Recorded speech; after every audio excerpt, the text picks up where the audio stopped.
Number 1 Prashant Veer. ఇతన్నైతే సీఎస్‌కే ఏకంగా 14.2 కోట్లు ఇచ్చి కొనుగోలు చేసింది. ఇతడైతే ఒక genuine left arm all rounder. ఇతడైతే definitely one of the biggest replacement of sir Ravindra Jadeja అని చెప్పుకోవచ్చు చెన్నై సూపర్ కింగ్స్‌లో.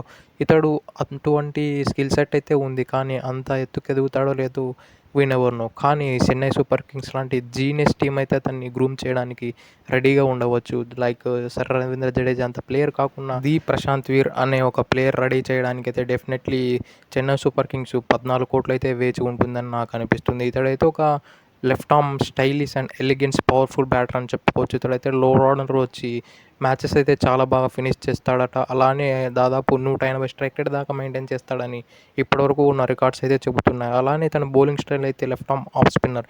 ఇతడైతే మిడిల్ ఓవర్స్‌లో ఆ రన్స్‌ని కంటైన్ చేస్తూ ఉంటాడంట. అలానే సీఎస్‌కే అయితే చాలా ప్రాపర్‌గా ఇతన్ని బిడ్ చేసిందని చెప్పుకోవచ్చు. ఎందుకంటే సీఎస్‌కే దగ్గర నూర్ అహ్మద్ లాంటి ఒక వికెట్ టేకర్ బౌలర్ ఉన్నారు కాబట్టి అతనికి తోడుగా ఒక genuine left arm off spinner ఎవరైతే రన్స్ కంటైన్ చేస్తారో ఆ బౌలర్‌ని తీసుకోవడం చాలా ప్రాపర్ స్ట్రాటజీస్ అని చెప్పుకోవచ్చు. ఇక ఇతని స్టాట్స్ చూసుకున్నట్లయితే రీసెంట్‌గా సయ్యద్ ముస్తక్ అలీ ట్రోఫీలో అయితే ఏకంగా 112 రన్లు కొట్టి with the strike rate of 170తో 9 వికెట్లు పడగొట్టాడు విత్ ద బాల్. అలానే ఎకానమీ చూస్తే కేవలం 6.76గా ఉంది.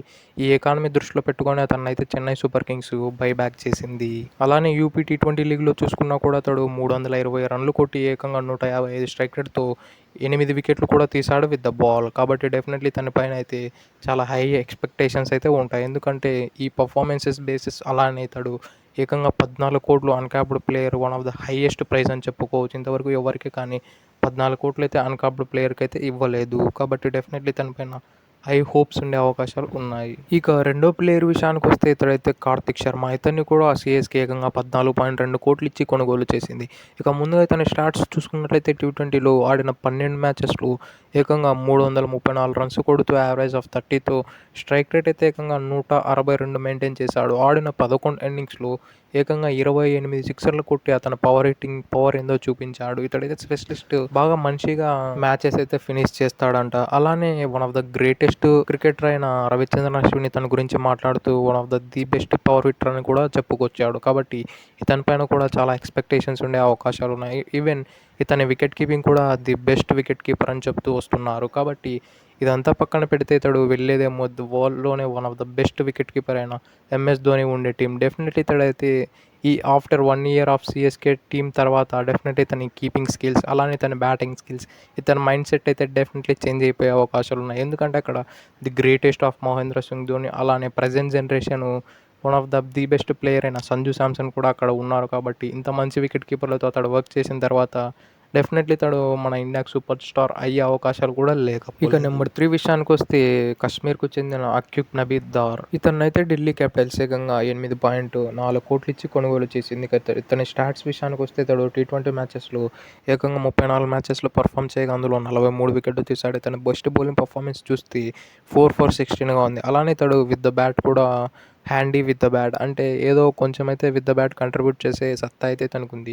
ఎందుకంటే తనకు ఫస్ట్ క్లాస్లో ఒక సెంచరీ కూడా ఉంది. కాబట్టి ఇతడైతే one of the best player అని చెప్పి అలానే ఇతడు ఎటువంటి బౌలర్ అంటే న్యూ బాల్తో అద్భుతంగా స్వింగ్ చేయగలడు. అలానే డెప్త్ బౌలింగ్లో మంచి యార్కర్లు కూడా నెయిల్ చేయగలడు. ఇన్ కేసు ఒక ఎండ్ నుంచి మిచెల్ స్టార్క్ ఇంకొక ఎండ్ నుంచి అక్యూబ్ నబీద్ దార్ కూడా వేసినట్లయితే అపోనెంట్ టీంకి అయితే లిటరల్లీ పవర్ ప్లేలో చుక్కలని చెప్పుకోవచ్చు. ఇన్ కేసు ఆ పిచ్ కూడా కొంచెం ఫోర్కాస్ట్ కండిషన్స్ ఉంది. ఆ పిచ్ కొంచెం గ్రాసీగా ఉంటే ఆ మ్యాచ్ పవర్ ప్లేలో సోగాని సోమ్ ఖతం చేసే అవకాశాలు కూడా లేకపోలేదు. ఎందుకంటే ఇతడు అంత ది బెస్ట్ ప్లేయర్ అంట. ఆల్మోస్ట్ ఇతనికి ఎక్స్పీరియన్స్ కూడా చాలా ఎక్కువగా ఉంది ఫస్ట్ క్లాస్ క్రికెట్లో.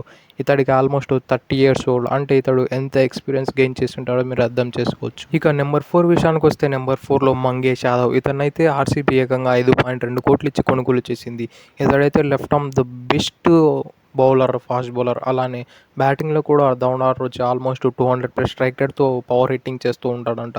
ఇటువంటి రేరెస్ట్ క్వాలిటీ ఉన్న ప్లేయర్లు అయితే చాలా రేర్గా దొరుకుతూ ఉంటారు. ఎందుకంటే లెఫ్ట్ ఆర్మ్ సీమ్ ఒక రేరెస్ట్ క్వాలిటీనే. అలానే డౌన్ ద ఆర్డర్ వచ్చి ఒక పవర్ హిట్టింగ్ ఎబిలిటీ ఉండడం కూడా one of the rarest quality అని చెప్పుకోవచ్చు. వీళ్ళకి ఎప్పుడు డిమాండ్ ఉంటుంది. అలానే ఈ సీజన్ కూడా ఆర్సీబీ అయితే ఇటువంటి ఎంతో స్కిల్ఫుల్ ప్లేయర్ని అయితే ఈజీగా కొనుగోలు చేసిందని చెప్పుకోవచ్చు. అలానే రీసెంట్గా జరిగిన ఎంపీ లీగ్లో అయితే అతడు లిటరల్లీ ఆడిన 6 16 మ్యాచెస్‌లో 16 వికెట్లు తీసి అతని అథారిటీ ఆఫ్ బౌలింగ్ ఏందో చూపించాడు. అలానే ఒక మ్యాచ్‌లో కేవలం 3 ఓవర్లలో 4 వికెట్లు తీసి పడేశాడు. అలానే విత్ ద బ్యాట్ చూసుకున్నా కూడా ఆల్మోస్ట్ 200+ స్ట్రైక్ రేట్‌తో ఈజీగా బ్యాటింగ్ చేస్తూ వస్తున్నాడట.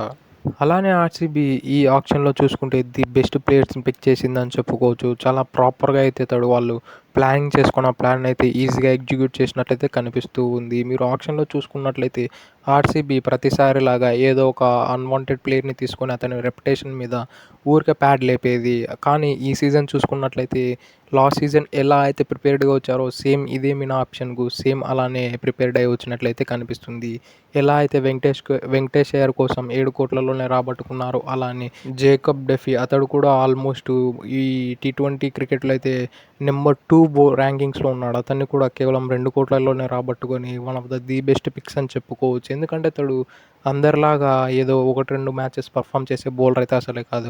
అతడు ఎటువంటి బౌలర్ అంటే ఆర్‌సీబీకి ఎలా అయితే జోస్ హేజల్‌వుడ్ ప్రతి మ్యాచ్ కంటెస్టెంట్‌గా పర్ఫార్మ్ చేస్తున్నాడో అటువంటి బౌలర్ అతడు. రీసెంట్‌గా అయితే శ్రీలంక అగైనెస్ట్‌గా సిరీస్ ఆడాడు. అలానే వెస్టిండీస్ అగైనెస్ట్‌గా ఆడాడు. ఇంగ్లాండ్‌కి అగైనెస్ట్ ఆడాడు. ఆడిన 3 టీ20 సిరీస్‌లో తన బెస్ట్ బౌలింగ్ పర్ఫార్మెన్స్ అయితే రికార్డ్ చేశాడు. కాబట్టి దీన్నైతే నాకు తెలిసినంత వరకు మోబాట్ అయితే సజెషన్ చేసి ఉంటాడు ఆ డ్రెస్సింగ్ రూమ్ నుంచి. That's it for today. ఇలాంటి మరిన్ని వీడియోల కోసం మన ఛానల్ సబ్స్క్రైబ్ చేసి డైలీ ఫాలో కండి. Thank you for it. Have a nice day.